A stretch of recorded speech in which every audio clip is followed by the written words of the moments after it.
Om Swastiastu, selamat sore, selamat berjumpa kembali di video pembelajaran mata kuliah bangunan hijau pertemuan ketiga pada hari ini, Sabtu 19 September 2020.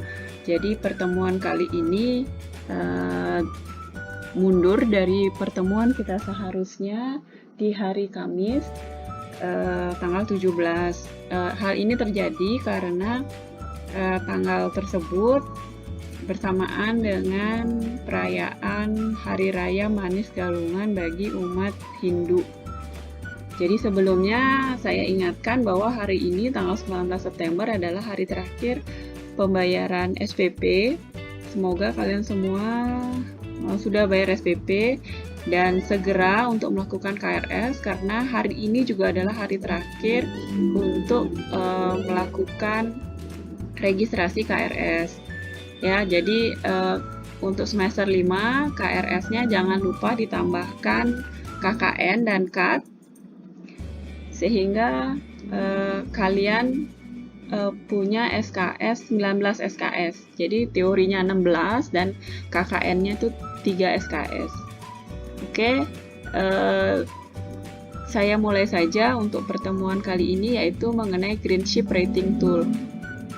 Seperti yang sudah sempat saya sampaikan sebelumnya, bahwa setiap negara di dunia itu punya hitung-hitungan untuk menentukan suatu bangunan atau arsitektur itu hijau atau tidak, cukup hijau atau tidak ya, dalam tanda kutip. Jadi Greenship itu adalah istilah bagi kita untuk menyatakan norma-norma yang dipakai. Namanya berbeda-beda, tetapi di Indonesia disebut sebagai Greenship. Kalau misalnya di Amerika disebut sebagai LEED, kemudian negara lain bisa berubah juga namanya. Oke. Jadi rating tools itu adalah standar penilaian dengan butir-butir nilai atau credit point atau poin nilai. Jadi dia punya list penilaian apakah bangunan tersebut memenuhi list tersebut atau tidak. Kalau memenuhi, berapa nilainya. Kalau tidak ya tinggal dicoret saja. Jadi apabila suatu bangunan telah memenuhi butir-butir penilaian, maka bangunan tersebut akan mendapat poin, dan semua nilai tersebut kemudian dikumpulkan untuk mencapai jumlah tertentu. Jumlah tersebutlah yang menjadikan bangunan tersebut tersertifikasi untuk hijau tertentu. Sebelum mencapai tahap penilaian rating, tidak semua bangunan bisa dilakukan penilaian, maka dia perlu pengkajian, disebut sebagai eligibilitas gitu ya. Rating tools dipersiapkan dan disusun oleh Green Building Council yang pada negara-negara yang sudah mengikuti Green Building Movement. Jadi sebenarnya Green Building Movement ini rata ada di negara-negara besar, dan Indonesia salah satunya yang sudah menerapkan rating tools ini. Contoh beberapa rating tools di negara-negara lain itu misalnya BREEAM di Inggris, Green Star di Australia, BCA Green Mark di Singapura, CASB di Jepang, DGNB itu di Jerman, Green Globes Kanada, kemudian ada Living Building Challenge di Amerika, dan LEED ini yang paling banyak dipakai itu disebut Leadership in Energy and Environmental Design di Amerika, di Kanada, India, dan lebih dari 130 negara lainnya.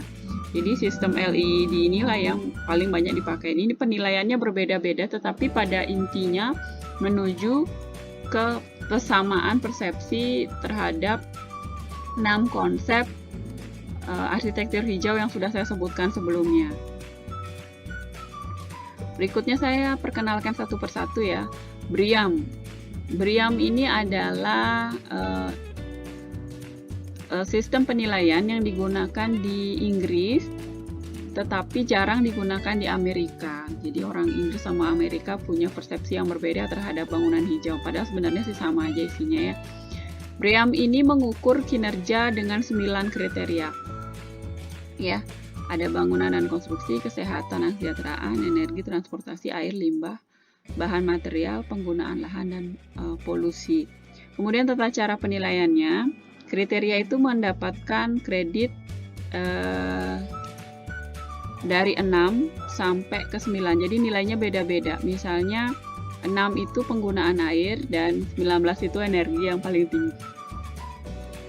Jadi penilaiannya berbeda-beda. Kalau dia berhasil mengelola air, paling dia cuma dapat nilai paling besar tuh 6. Tapi kalau dia mampu melakukan konservasi energi, menghasilkan energi baru, itu ya, dapat nilai 19. Kemudian sistem penilaian yang lain itu adalah Green Star. Green Star ini dipakai di Australia sejak tahun 94, dan ini adalah sistem rating komprehensif dan sukarela. Dia akan menerima rating 1 bintang kalau nilainya 10 sampai 19 dan 6 bintang kalau nilainya 75. Ada 9 kategori penilaian untuk Green Star, sama mirip seperti BREEAM. Jadi dia punya 9 kategori, tetapi isinya beda ya. Ada manajemen, ada kualitas lingkungan di dalam ruangan, energi, transportasi, air, material, penggunaan lahan, emisi, dan inovasi. Bedanya sama BREEAM, ini semuanya dianggap bernilai sama. Jadi ada yang tidak dapat bintang, ada yang bintang 1 sampai ada yang bintang 6. Kemudian sistem yang ketiga itu adalah BCA Green Mark. Ini yang dipakai di Singapura, di salah satu negara yang paling hijau ya. Jadi dia sudah berinovasi dan dia yang paling pertama punya sistem penilaian ini di Asia Tenggara. BCA Green Mark ini digunakan untuk mengevaluasi kinerja bangunan dan dampak bangunan terhadap lingkungan. Dia menyediakan kerangka kerja yang komprehensif untuk menilai kinerja lingkungan secara keseluruhan bangunan baru ataupun bangunan yang sudah ada, mempromosikan desain, konstruksi, dan praktek operasi yang berkelanjutan pada gedung-gedung tersebut. Kriteria penilaiannya ada efisiensi energi, air, perlindungan lingkungan, kualitas lingkungan dalam ruang, dan fitur hijaunya serta inovasi.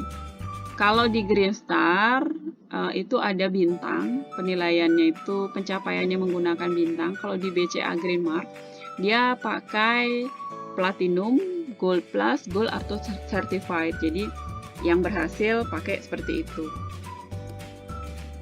Penilaian seperti itu. Kemudian ada CASB. CASB ini dipakai di Jepang.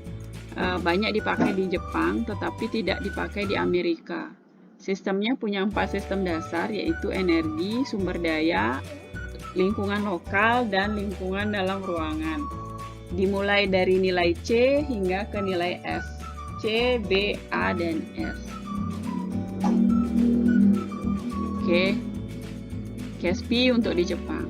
Kemudian sistem yang umum dipakai itu adalah LEED. Ini adalah sistem yang diadaptasi ke beberapa pasar di seluruh dunia, dan ini punya langkah-langkah yang lebih rumit karena dia dari awal.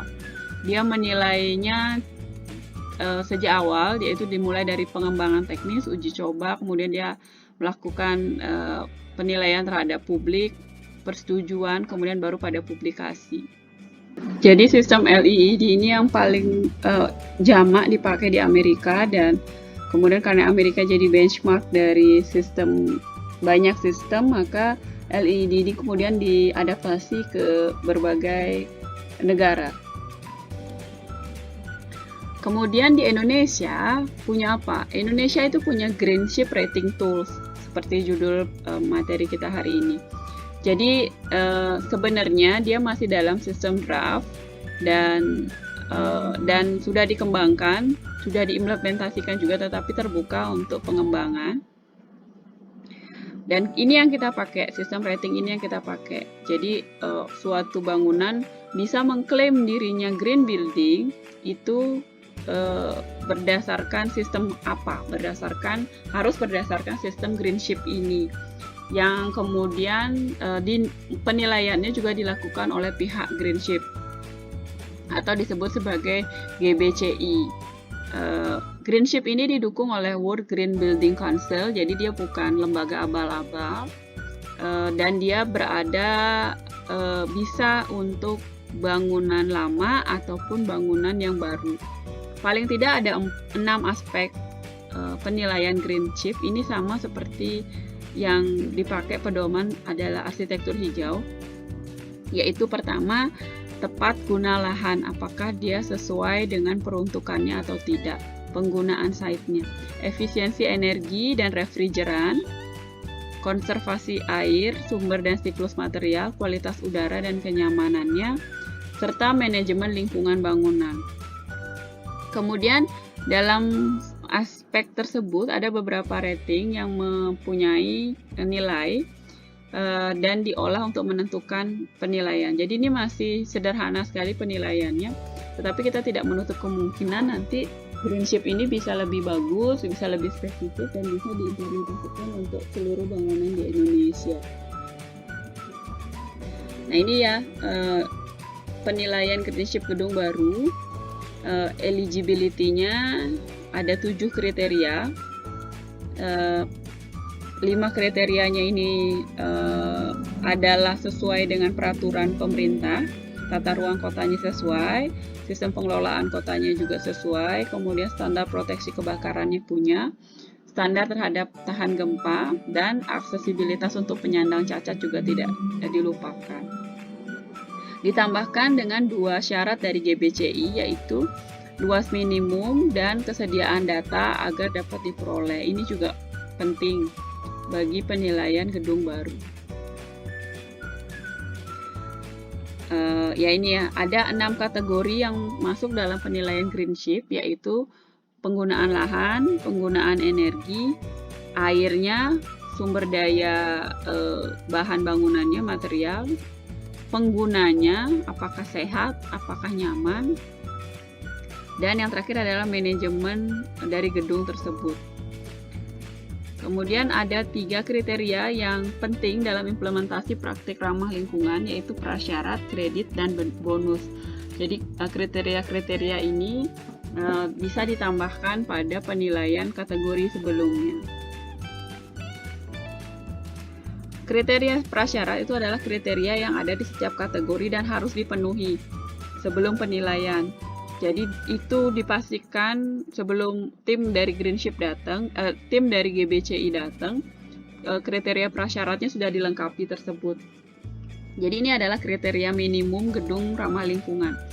Jika salah satu prasyarat tidak dipenuhi, maka kriteria kredit ataupun kriteria bonus selanjutnya tidak dapat dinilai. Kriteria syarat ini tidak punya nilai, tetapi harus dipenuhi terlebih dahulu. Kemudian ada kriteria yang berikutnya adalah kriteria kredit. Ini adalah kriteria yang ada di setiap kategori dan tidak harus dipenuhi. Pemenuhan ini disesuaikan dengan kemampuan. Bila ini dipenuhi akan dapat nilai, dan apabila tidak dipenuhi ya tidak akan dapat nilai. Lalu kriteria yang terakhir adalah kriteria bonus. Adalah kriteria yang bila dimungkinkan bisa menambahkan nilai. Kriteria ini tidak harus dipenuhi dan ini dinilai sulit, jarang terjadi di lapangan, sulit dipenuhi. Nilai bonus ini tidak mempengaruhi nilai maksimum, tetapi dapat diperhitungkan sebagai nilai pencapaian. Sehingga kalau gedung ini dapat memenuhi kriteria bonus, maka dia dinilai memiliki prestasi tersendiri. Kemudian ada istilah tolak ukur. Tolak ukur itu adalah parameter yang menjadi penentu keberhasilan implementasi praktik ramah lingkungan. Setiap kriteria terdiri dari beberapa tolak ukur dan setiap tolak ukur memiliki poin yang berbeda-beda sesuai dengan tingkat kesulitan. Jadi penilaiannya juga tidak seragam, berbeda-beda karena memiliki tolak ukur yang berbeda-beda. Nah, contohnya seperti ini. ASD itu adalah tepat guna lahan. kemudian EEC itu adalah konservasi energi, kemudian WAC itu adalah water, air, MRC itu adalah material, kemudian IHC itu adalah kenyamanan lingkungan, dan BEM itu adalah manajemennya. Jadi dia punya nilai-nilai prasyarat yang berbeda-beda. Tentu saja yang paling besar pada energi dan pada air. Kemudian ada penilaian, dan bonusnya itu hanya pada energi saja. Sehingga nilainya itu paling maksimal itu sekitar 46. Kemudian ini adalah langkah-langkah dalam penilaian Green Building oleh Green Building Council Indonesia. Dimulai dengan target, kemudian ada melakukan registrasi, lalu setelah terregistrasi melakukan konsultasi dan workshop, kemudian lalu ada pra-assessment, kemudian ada final assessment, dan kemudian baru muncul sertifikat gedung, sertifikat hijaunya gedung. Tahap penentuan target itu adalah tahap ketika pemilik proyek dan tim ahli mempelajari greenship gedung untuk gedung baru. Kemudian melalui pembelajaran tim proyek akan mengetahui langkah-langkah yang dibutuhkan untuk diterjemahkan dalam proses perencanaan. Jadi apa-apa yang harus kalau misalnya dari awal pemilik proyek dan timnya berkomitmen untuk mendapatkan sertifikat hijau, maka dia menyesuaikan rancangan gedungnya terhadap penilaian greenship building ini. Kemudian yang kedua itu adalah tahap registrasi dan kelayakan sertifikasi. Ini adalah tahap ketika tim proyek melakukan pendaftaran kepada GBCI, kemudian tim melakukan pembelajaran atas kelengkapan dokumen untuk administrasi maupun teknis. Jadi untuk registrasi, persyaratan administratifnya itu adalah data dasar proyek, dokumen legal antara proyek dan GBCI, dan administratif lainnya. Setelah itu, persyaratan teknis yang harus dipenuhi adalah luas minimum proyek gedung itu minimumnya adalah 2.500 meter persegi. Lalu ada dokumen pernyataan yang memperbolehkan data proyek diakses oleh pihak GBCI. Lalu dokumen yang menyatakan proyek gedung sesuai dengan RT RW setempat, dan dokumen yang menyatakan kepemilikan UKL UPL sesuai dengan ketentuan pemerintah daerah.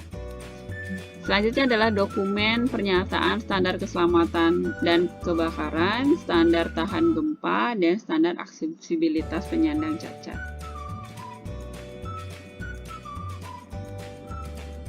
Tahap yang ketiga itu adalah tahap terregistrasi. Pada tahap ini, dokumen-dokumen yang sudah diserahkan sebelumnya itu dan telah dianggap memenuhi syarat terdaftar dalam proyek sertifikasi. Jadi dia ikut antrean. Lalu dia berhak untuk mendapatkan workshop dan konsultasi dari GBCI. Tahap yang keempat ini adalah tahap workshop dan konsultasi, adalah tahap di mana dilakukan simulasi penilaian proyek terhadap perangkat penilaian greenship. Jadi dicobakan kondisi di lapangan dengan kondisi penilaian dari GBCI. Jadi dia ada tanya jawab dan dari pihak gedung ke pihak GBCI. Kemudian pada tahap ini dilakukan identifikasi kriteria dan tolak ukur penyesuaian terhadap kondisi lapangan dengan syarat perangkat penilaian, finalisasi metode penghitungan, konsultasi dokumen, dan sebagainya. Sehingga sampai muncul simulasi perhitungan. Kira-kira nanti dia dapat nilai berapa dan apa perlu ditingkatkan atau bagaimana. Kemudian tahap yang kelima itu adalah tahap rekognisi desain. Ini adalah penghargaan sementara untuk proyek pada tahap finalisasi dan perencanaan berdasarkan perangkat Greenship. Jadi ini diberikan hanya selama proyek itu masih dalam tahap perencanaan. Jadi nanti kalau sudah tahap pelaksanaan lain lagi nilainya.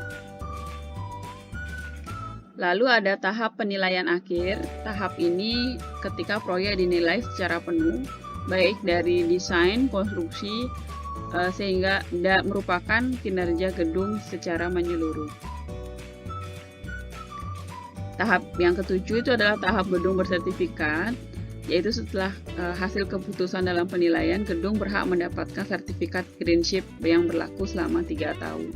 Nanti sebelum sertifikatnya habis, gedung juga harus melakukan sertifikasi kembali.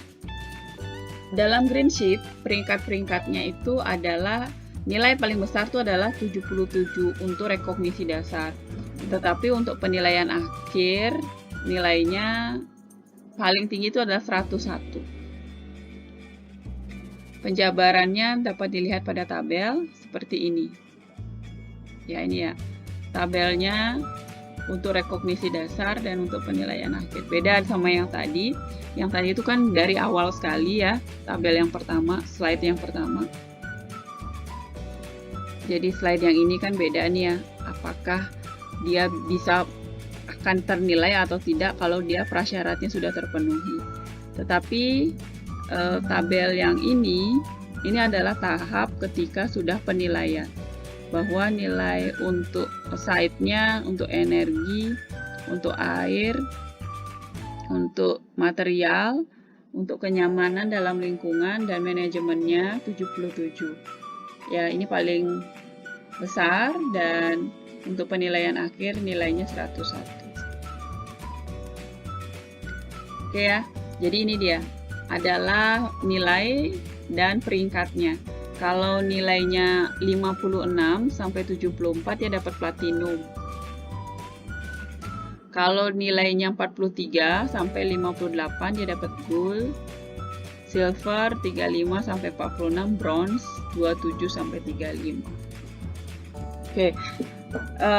Terus kamu mungkin bertanya-tanya yang ngapain sih repot-repot untuk punya sertifikat bangunan hijau? Untuk beberapa fungsi bangunan secara arsitektural, sertifikat itu penting sehingga dia bisa menambahkan daya tawar bangunan tersebut. Seperti misalnya fungsi untuk kantor sewa. Jadi kalau bangunan kamu fungsikan sebagai kantor sewa yang kamu sewa-sewakan, kemudian punya sertifikat Green Building, kamu bisa mengklaim hal tersebut pada pemasaran atau marketing kamu sehingga harganya bisa lebih mahal ya. Sewanya bisa lebih mahal dibandingkan bangunan yang sejenis. Untuk yang menyewa, mau ngapain nyewa bangunan dengan sertifikat Green Building lebih mahal? Sewa aja bangunan di sebelahnya yang sama. Nah, sertifikat Green Building itu sudah meyakinkan bahwa kamu yang tinggal di sana paling tidak akan mengeluarkan lebih sedikit uang untuk energi, kemudian kenyamanan kamu juga bisa dipenuhi di sana. Selain juga kamu melakukan kontribusi terhadap bumi gitu misalnya ya, karena hemat energi, hemat air dan lain sebagainya. Jadi merasa menjadi bagian dari kelompok yang ramah terhadap lingkungan. Oke, ini adalah 2 contoh bangunan yang memiliki nilai Greenship ya oleh GBCI.